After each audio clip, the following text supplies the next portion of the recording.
Hey there everyone, this is Michael Dougal, your Toronto real estate resource on YouTube, and during this video I'm going to entirely update you with our market, because if you look on Google right now and you search up Toronto real estate, you are seeing all kind of horrendous headlines. Over here, Better Dwelling says that the GTA has seen sale prices drop up to $190,000, and CP24 has actually predicted which areas of the GTA and Ontario will experience the biggest price drop. So I'm going to update you entirely, and if you are a real estate agent watching this video, I have a special message for you because we have to stay strong during these difficult times. And let's get straight into the data. What I'm displaying here are detached sales in the city of Toronto, and we can see just how our average price has changed. And over the past week, our average listing sold for $1,845,000. And if we zoom out here for a second and we look at the big picture, clearly for most weeks anyway, the average price in 2022 was higher than the average price in 2021. We're looking at City of Toronto detached homes. However, this data over here, we're looking at the average price. Of course, it doesn't tell the whole story. And over here in this chart, we can see the percentage of listings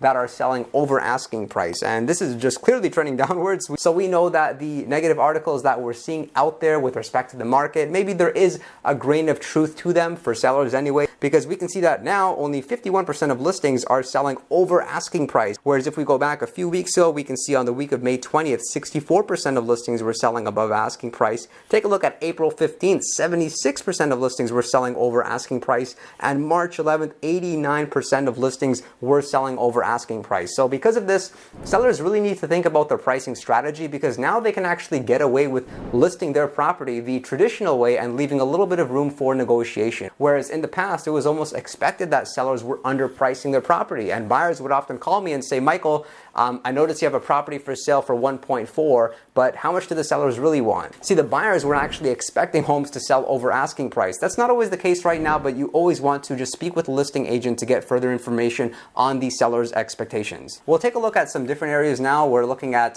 Brampton detached listings that have been sold and the average price, and clearly we can see that the prices did come up January, February, and then what has happened since then, the average price has been declining, and what so is now the average listing is selling for $1,236,000, and it was around like February, early March when we saw some records being hit, and sellers are listing their home a little bit discouraged, thinking that they should have listed earlier. But the good news, like I mentioned, is that prices are a little bit up. Of course, you may have to be a little bit more patient about listing your home and finding the right buyer for you. And now I'm going to take you over to Durham, and we're specifically going to look at Pickering, Ajax, and Whitby, which are of course three cities which have like a similar average price. I left out Oshawa because the average price is always a little bit different.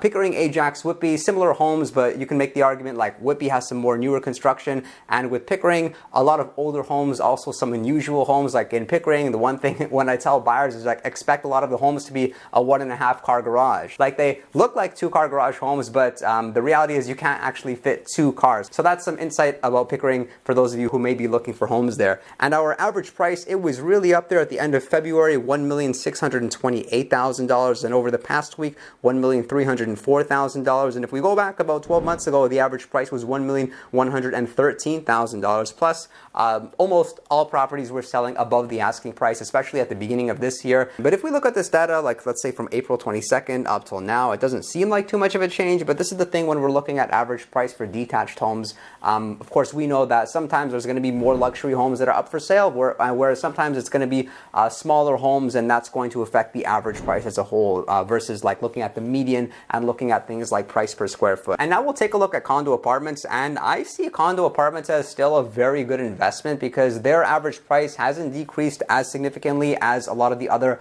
style of homes, like semi-detached homes, detached homes, and townhouses. We can see over on March 11th, the average price was $811,000. Then it did slightly increase. We can see March 18th, $851,000. That's 24% more than what they were selling for 12 months ago. The blue line represents 2021. And then what happened? You can see like the gap between the yellow line and blue line, the gap is tightening, and the average price is pretty similar to what it was selling for last year. It's only 6% higher, where we've been accustomed to enormous price changes of 10 to 15% per year, but 6% still decent for anyone who purchased a condo last year. Now our average condo apartment is selling for $786,000. That's in the city of Toronto, whereas last week it was selling at $806,000. And for anyone who is in the market for a condo apartment, there is still a good amount of selection, yet at the same time, there's some areas where there is no supply whatsoever, and you're still going to be experienced being in a bidding war situation. Furthermore, the rental market is very healthy. It's pretty easy to fill vacancies, and with condos,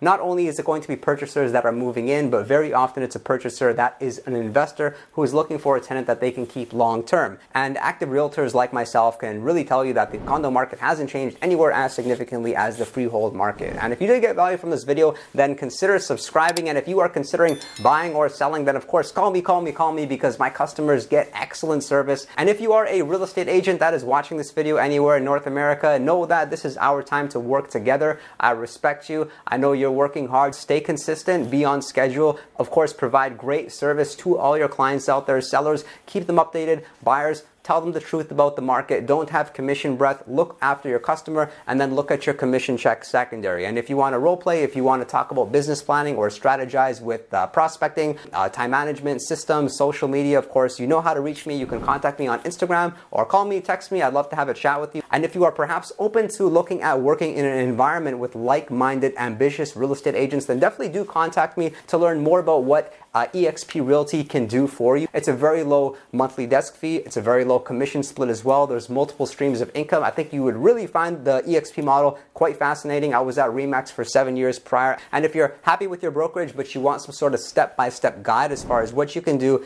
to go from $0 made to about $250,000, I've actually covered this in this video course over here. It's in the link in the description box below. I put everything out there in small bite-sized 3 to 4 minute videos. You'll find it really informative. Of course, you have to put in the work, but it worked for me. I got in the business. No leads were given to me. I had to go out and find them. I followed a good schedule that was filled with activities that were going to make it such that I could build a predictable business. And I'm sure you can do it too. I believe in you, and I look forward to seeing you all next time.